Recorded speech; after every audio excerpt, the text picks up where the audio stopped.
podcast. Per usual, I am your host, Sean Tyson, here with Zula P. Bush. How you guys doing? Oh man, painful weekend. Saying a pre-production to the guys, but I was at Game 4 of that Bulls-Bucks series, and man, it was just deflating 1 minute at a time. So it was nice to be at a Bulls playoff game, but unfortunate how it ended. And I do not foresee this going any further than 5 games now. Grayson Allen solidified that thought for me, and unfortunately, I have to say that it is pretty much on his plate that the Bulls are losing at this point without Chris Middleton on the Bucks, and that's sad. It's sad. It is depressing. I took a nap after the game at like 4 o'clock, man. Just took a nap, man. I just took a nap. I felt so depressed. I was so hyped for the game Sunday, baby, ABC prime time. They just took a shit, man. They took a shit and they didn't even wipe their ass, man. They just took a shit, man. My God. Dude, that game was so shameful. So shameful. Even P-Dubs actually had a good game, but everybody else, 2010. I'll take that all day. DeMar DeRozan, Wesley Matthews. Is he like the DeMar stopper or something? Like Wesley Matthews looking like an all-NBA defender. And I know for a fact Drew Holiday is an all-NBA defender. Yeah, he is. So I am not surprised that dude, I don't know if you guys saw this stat, but every time Drew Holiday guards a shot, man, they're shooting less than 40% from the field. It's unbelievable. He's been in the league for a long time, too, and to still be that good on defense is kind of crazy. Yeah, I guess that just shows his conditioning. He took a back seat. He can have good offensive games, but definitely when he was in New Orleans and he was kind of the guy, or in Philly, he was, kind of starting to become a really good player. He was asked to do a lot more offensively, kind of running the show. And now he's like, hey, man, if I can keep making, $20 million a year playing defense and I have the stats to prove it, by all means, man, he'll focus on that any day. Mm-hmm. Yeah, I will say Drew, it's definitely been surprising, I would say, at least, just defensively how he's just been able to keep up. So, sky's the limit with that. We'll be talking about the NBA playoffs a little bit later, but we kind of wanted to start off because it is draft week. Like I will say, I've been saying this probably for the last couple of weeks on the pod, not star power, and that's partly due because of the quarterbacks. Nobody sees any quarterback in this draft taking them to a Super Bowl. So, we're going to kind of do like not a full mock draft, but just some teams in the first round that need to make picks. Would they trade up? Would they trade down? Who should they take? Three of us doing a couple picks like that. And people, I'm going to start with you. This is tough because, like you said, man, slim pickings. You look at most mock drafts, you're looking at, Hutchinson going number 1 to the Jags.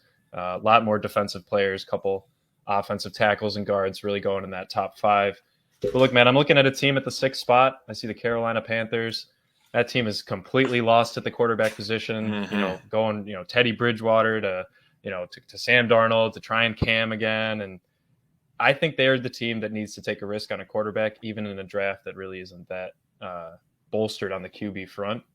Malik Willis, I think he is the guy that you probably do take a chance with if you're a team like that, because we've talked about this a couple times since pretty much after the postseason. That NFC South division is not wide open to any means. The Bucs are probably going to lock that up again with Tom Brady coming back, pulling a Brett Favre. But I do think that, you look at the Falcons and you look at the Saints, they're all kind of in a limbo period with their teams in general and where their direction is heading. I know the Saints, they do have definitely more star power than the Falcons or the Panthers, but the NFC in general isn't very strong this upcoming year. We've talked all about how strong the AFC is. So if you're an NFC team that has any glimmer of hope and you have some talented players that can hopefully stay healthy, McCaffrey, I'm talking to you. I do think that they should just go for it. It can't hurt them. If Malik Willis doesn't transition that well, sure, you could give Sam Darnold the reins for another year and see if Malik can learn a little bit more. But for a team that is that talented or has the ability to be that talented, they need a solid quarterback, and why not take a chance on Malik? So that's your territory, man. Sean, you're from the Carolina areas, but yeah. I think it is a risk that they might need to take, and something that I don't see the Texans doing that early in the draft. But at the 6th spot, I think it's a little bit more up in the air if Malik will go that early or not. Yeah, I think, Matt Rule is on the hot seat, so I do feel like he's in a do or die. What it's similar to? Matt Nagy of the Bears. Hmm. Remember, I think I love Nagy. Yeah, I think he took Justin Fields because he thought I was going to buy him more time because it was like, well, look, if Justin Fields was like okay during that season and then he could like say, well, I'm building with this guy. I think Matt Rule is in a similar position where he might do that. And I think if Matt Rule doesn't like take a quarterback, then you think he's going to pin his hopes on Sam Darnold and maybe the chance of Baker Mayfield. I don't know. So I think he probably will take a quarterback.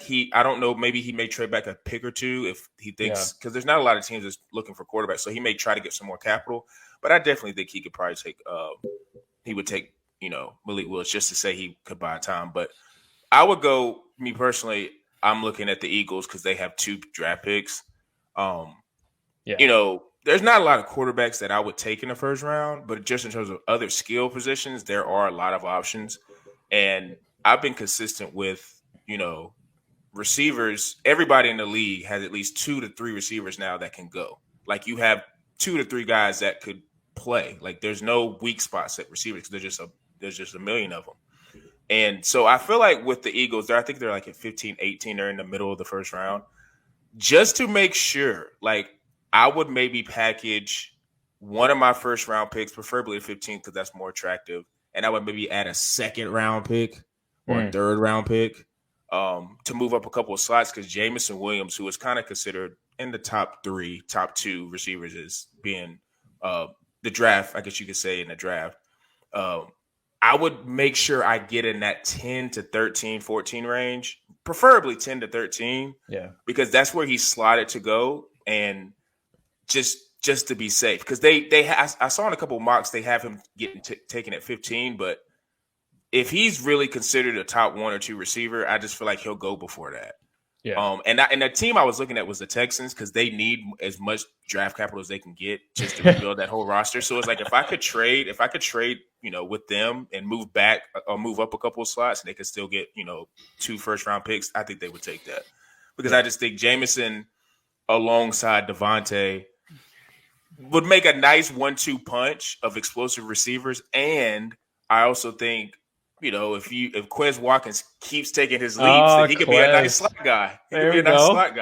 So it's just like, to me, it's like if Quez could take the necessary lead, then you have 3 I guess you could say decent picks. So that's what I would do.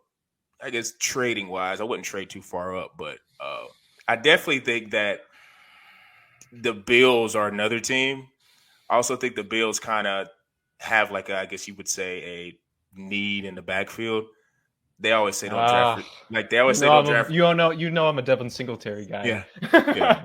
They always say don't draft receivers in the or running backs in the first round, but it's like they're at the bottom. Breece Hall's a really nice running back. Yeah. I actually saw some comparisons. They were saying he was compared to Matt Forte. I know you're a Bears fan, so you're familiar with him. So it's if you can get a back that can catch out the backfield and basically play receiver and run the ball. I mean, he's not totally a running back, so that's good value for that. So that's probably what Forte and Le'Veon. Well, Forte was before Le'Veon, but they were the kind of the first 2 pass catching running backs, at least in a long time. It made it more solidified in the NFL offenses. So you can't complain if you're getting a Matt Forte type player on your team, especially if he's that good out of the backfield.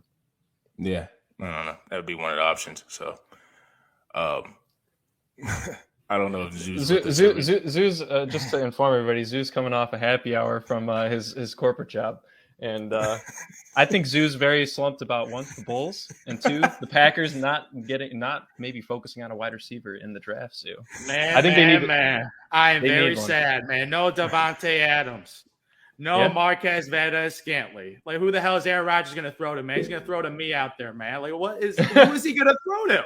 Yeah. Like, they're going to have to draft one. They got multiple draft picks. They're definitely going to take a receiver. Like, I know the Packers, they don't like taking receivers with first-round picks. Like, historically, they haven't done that. But I feel like this year with this scenario with those 2 receivers out, his 2 favorite targets, like, ain't going to be no Randall Cobb wide receiver 1. Randall Cobb past his prime, baby. Past his prime. He's past his prime, so they're going to get a young buck. And I feel like they just got fingers crossed, baby. Fingers crossed. You better hope he falls. Fingers crossed the next Jamar Chase. The next Jamar Chase. I don't know if fingers crossed for the next. Fingers crossed for the next Justin Jefferson. There's been one wide receiver hit for the last couple of years. So they just got to pray that they get this guy, and hopefully Rodgers gets some chemistry with them and they get it done. But right now, the weapon's looking pretty sad. Pretty sad. Yeah. Sean, do you think they would trade up to make a move on one of the wide receivers because they have so much draft capital? I kind of was doing a mock with them to be like, okay, who could they trade up with those two? But the picks are so late that I think just from Zoo's point where they don't really have anybody who's of note that Aaron could throw to, I think because the receiver draft is so deep that I would just stay packed. And knowing Green Bay, I don't think they would take 2 first-round receivers, but I would do that. Because like you say, if you're trying to capitalize with Aaron Rodgers, I was saying like Chris Olave, who's been mocked kind of in the middle to late. He was one of the Ohio State receivers that's been compared to Garrett Wilson. He's been really good. Yeah. Traylon Burks is another guy who he kind of Drake London is kind of like the big possession receiver from USC that everybody's been like saying he's rising up the draft boards, but he's just not fast. Traylon Burks is like maybe an inch shorter than him, but he has the same skills as him, but faster. So I think if you could maybe, if you're the Packers, you could position yourselves to take 2 of those guys, throw numbers at the problem.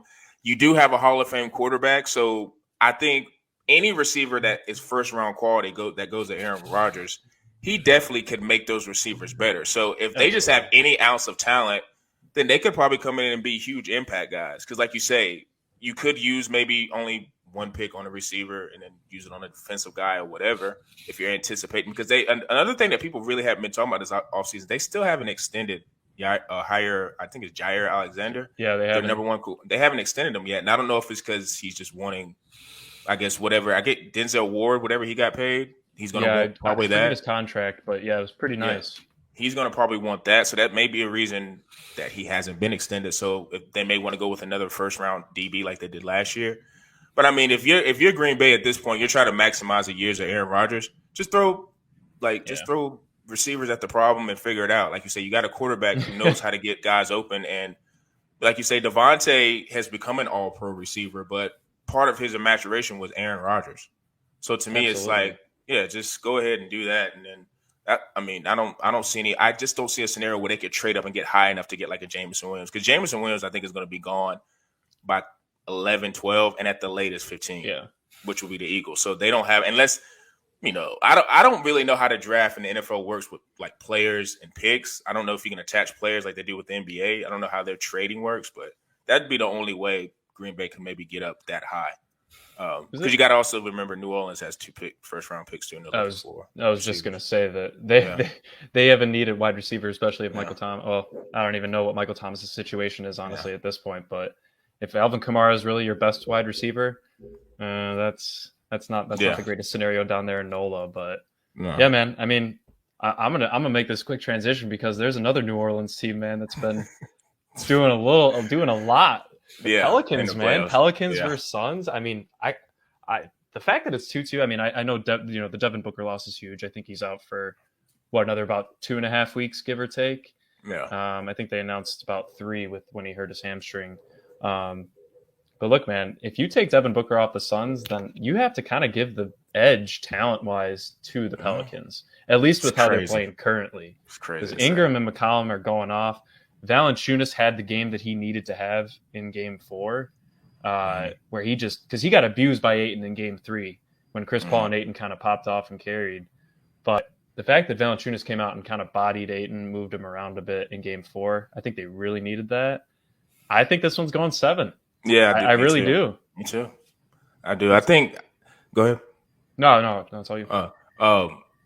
Funny thing about New Orleans, and I noticed in the last game. You know how Chris Paul does his antics with the whole he's a great player, Hall of Fame player, top 5 point guard, whatever. But Chris Paul does the whole antics where he's just being the gamesmanship, and he just kind of does a little nifty things that just gets under people's skin. What I liked about New Orleans is a lot of them didn't fall into it, and they kind of just made themselves more like, no, we're coming to beat you guys this series. We're not gonna bait into, because we know you don't have Devin Booker. We're not gonna get in the foul trouble. We're not gonna do all the stupid stuff to make this game more more competitive. We're gonna do what we do, and we're gonna try to beat you fair and square. So I think was kind of proud of New Orleans for doing that because they didn't take the bait, and I think Chris Paul seems more desperate to try to get these wins because he's the only guy on Phoenix that can get his own shot. Like, I know we all talked about Phoenix was better the next year, but that was solely dependent on D-Book being there and Chris Paul, who can go find their shot and facilitate for others. And it's very glaring. Like, as good as Mikal Bridges is, like, he can't go get his own shot. Ayton can't get his own shot. Jay Crowder definitely can't get his own shot. No. So it's like, there's kind of it gets kind of spooky when it comes to down in the fourth quarter when it's close and you need guys to go get their own shots and get to the foul line, and he can't do that. So for me, it's like talent-wise, Brandon Ingram can go get his own shot and CJ can. And it's the same thing we're going to talk about with Minnesota and Memphis. It's like they're on right now. Yeah, it's like they have got more guys that can go get their own shot. And it's just hard for me to be like, I want to say Phoenix is going to lose the series, but man, like, I don't know, because it's the games are close, and like you say, Brandon Ingram, man, coming out party, man. The dude's averaging 30 points a game in the playoffs. Not a shabby defensive team, too. Yeah, Phoenix Suns this year's been, I think, the best team in the regular season, but with that Devin Booker injury, that is devastating. Like, it might go 7 games because of the Devin Booker injury, and if they lose a 1-8 upset. Yeah, little Warriors Mavs back in the day. You joined the Dallas Mavericks and the Chicago Bulls. Those losers. That is true. I forgot about the Derrick Rose. Yes, you're right, Zoo. I will never forget that. I will never forget obviously the asterisk of the ACL tear in that series. But, yeah. That's a huge asterisk. Yes, that's a big asterisk. The entire series, yeah. And a little bit more than a hamstring pull.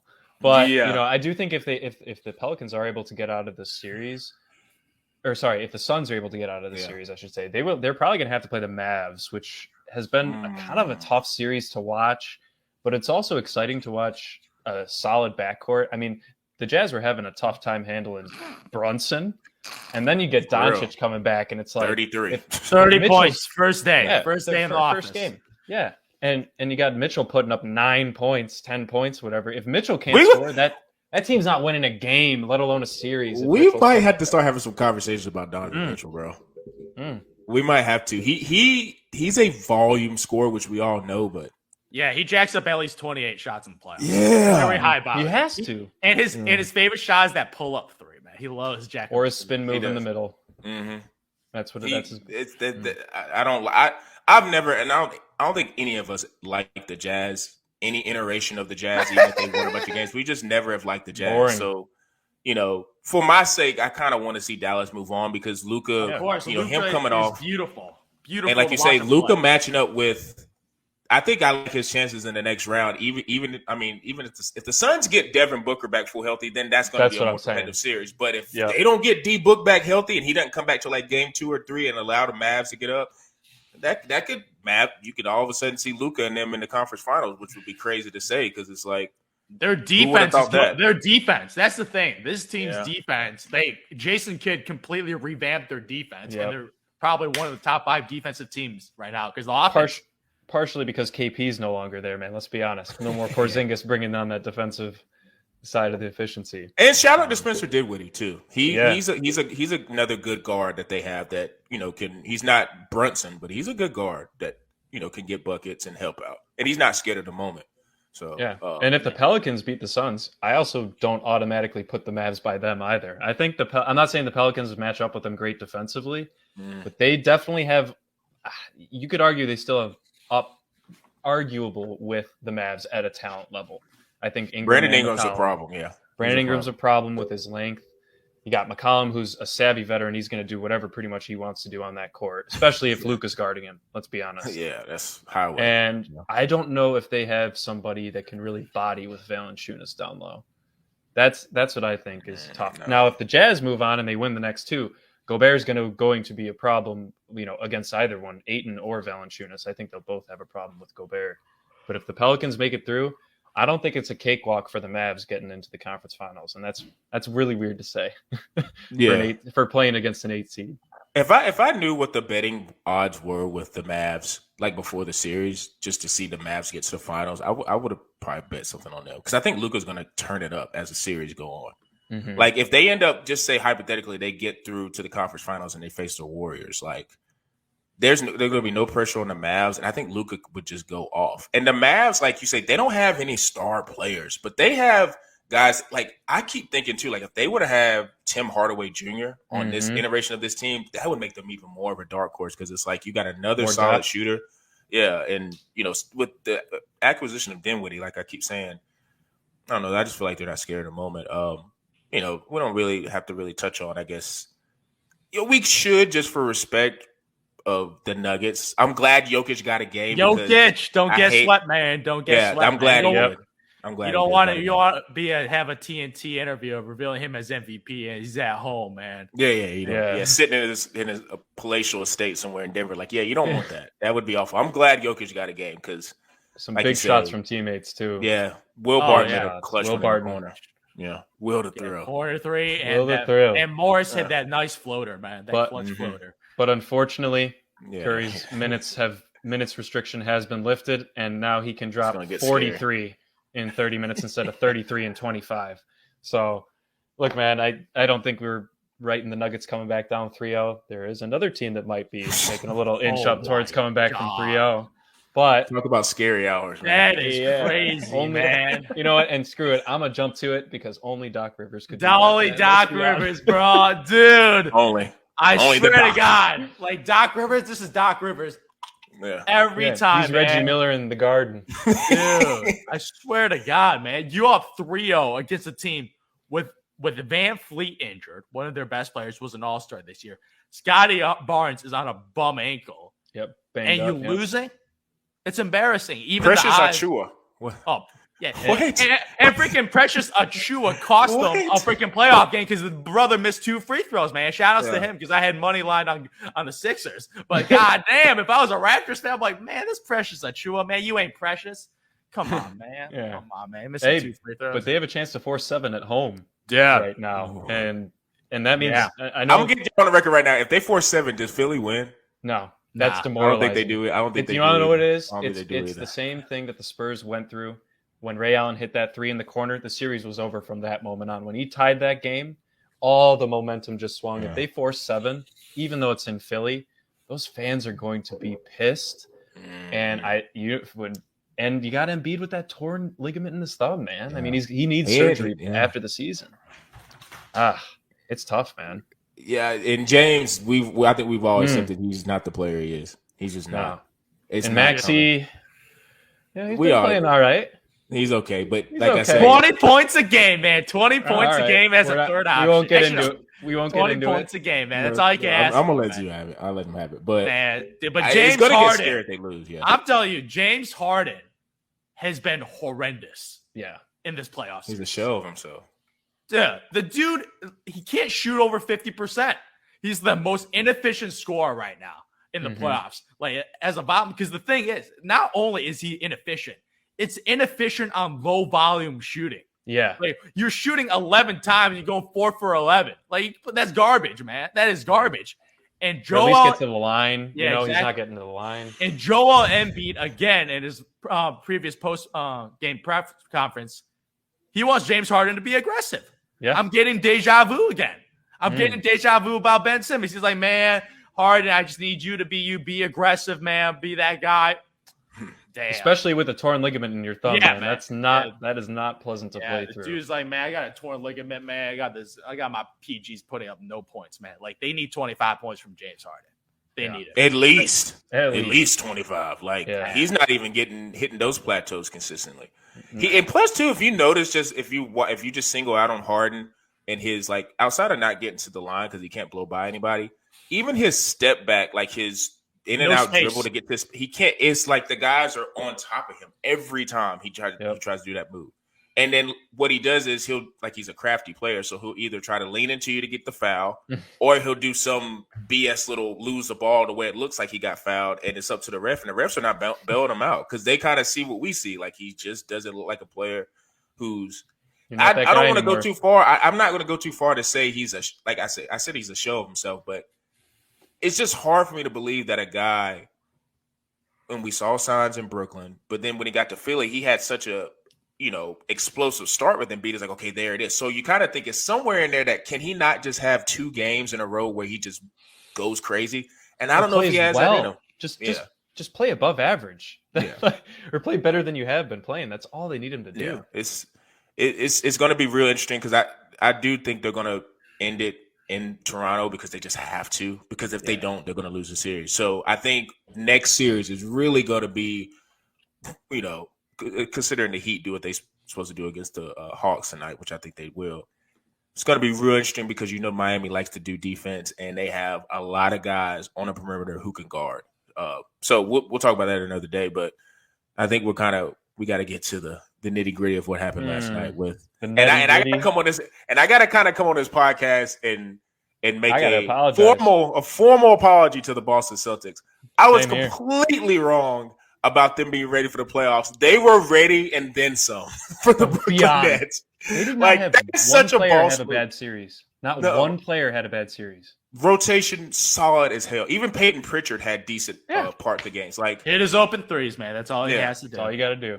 Grant Williams, I was never sold on. He actually is a really good defender and can hit corner threes. Like he's basically a better PJ Tucker.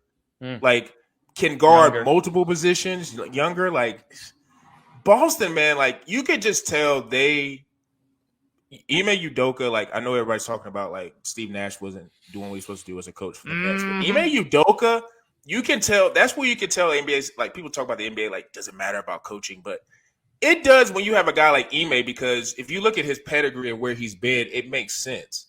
And he was able to get – I think he's a coach that probably was more confrontational than Brad Stevens was with their star players, Jason and Jalen. And I think that brought the best out of them because, Jason, not only was he getting busy scoring points, he was guarding the best player with Kevin Durant and was still having enough energy to give you buckets. Shutting him down.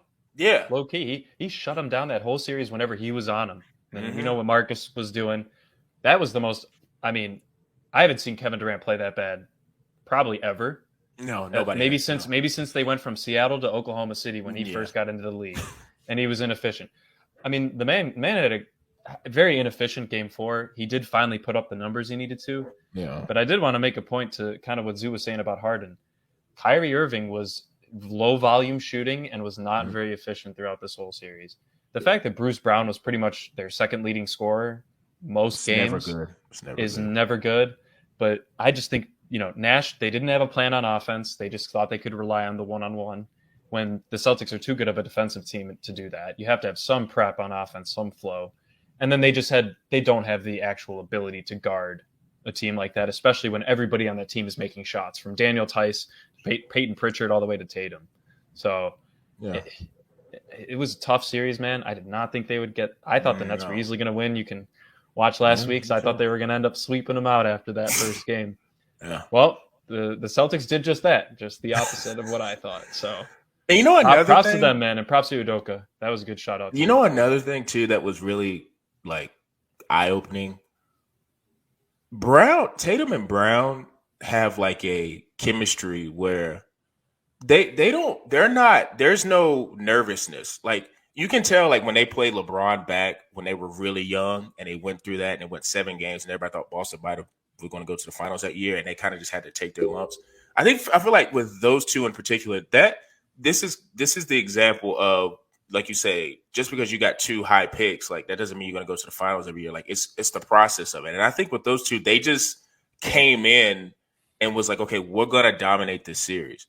I don't think anybody, like you say, I don't think anybody gets the, Celtics were going to sweep the Nets, but it just goes to show you that in the NBA, it can flip real quick. And I think I don't want to say a lot of people are jumping to Tatum's like 20 times better than Durant. And in this series, he did beat him up.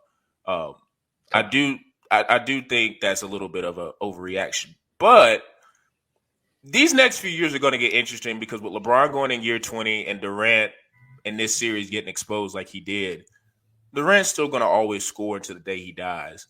But, that's just how he does. Like, he'll be 70 years old, still be able to put up 30 or 40 because that's just his skill set. Absolutely. But it is going to be interesting just with the changing of the guard of the players who were, maybe we were 2 to 3 years early on. They're going to start, flexing their muscles and being a mainstay and to get into the conference finals and finals. So like I said, shout out to Boston. I was wrong. Like you said, I just had too much experience with them not doing anything in the playoffs, and I just didn't think a coach like Ime was going to be able to get them over the hump. But it's obvious that he got, what the best out of them. So, in the East, it does change it a little bit in terms of just who's going to be the favorites. Like you say, Miami, I think is going to handle Atlanta.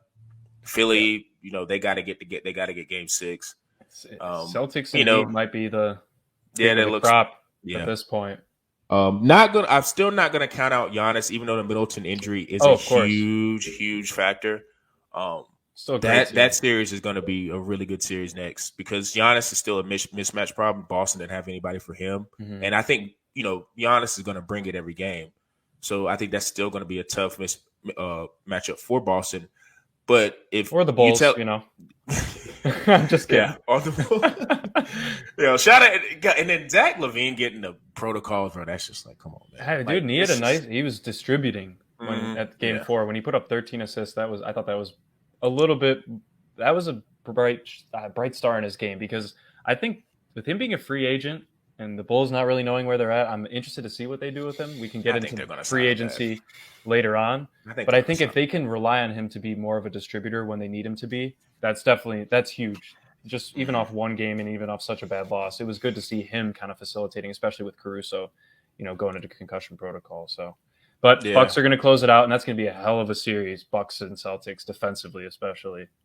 Because I know Grayson Allen and Bobby Portis did what they did, but nobody's going to think they're going to do that consistently. So that's going to be the true test of that series. If the Bucks and Celtics end up matching up, like, can you consistently get points from Grayson Allen, Pat Connaughton, Bobby Portis? I don't see it. So that's going to, I think, make the series more difficult. I don't know what the timeline is for Middleton to come back, but at this point, it's just hard to pick Milwaukee in that series because Boston they just destroyed the Nets. Yeah, so it's like all games are pretty close, and I think that some of those games could have flip-flopped. But man, they, especially doing it under the pressure of like Kevin Durant, like you never know what he can do, and especially with a game one that ended the way that it did. When we talked about it last week on that game winner, we all kind of thought that it was a little bit of a fluke, and to kind of set all those mental notations from the media and all that aside and just keep pushing and keep going and play what they knew. You cannot fault them whatsoever. It was an unbelievable series for them. So we're going to see, like you say, the playoffs. They're already in full swing. There might be a couple potential series that go 7, and if they do, we're going to be here to talk about it. Like I said, draft coverage. We gave y'all a little bit in the first 30 minutes or first 15 minutes about who we think what a player should be taking, and which teams should trade up and things like that. The draft will be going on this Thursday. We'll have a reaction probably about it if there's anything crazy that happened on Tuesday. But for the most part, it's just going to be the NBA playoffs. So make sure you guys tune in to the Bullheaded _ podcast on Instagram and on Twitter. Like you say, going to be updating daily. There are going to be some, baseball highlights thrown in there a few times because there are some interesting storylines there. Angel Hernandez. Yeah, definitely. There's not going to be probably topics on the podcast, but definitely look for it on IG for different types of content I'll be doing with baseball. So make sure you guys tune into that. Make sure you tune into our podcast platforms with Apple, Spotify, and Google Podcasts. And for me, Zuma P. Bush,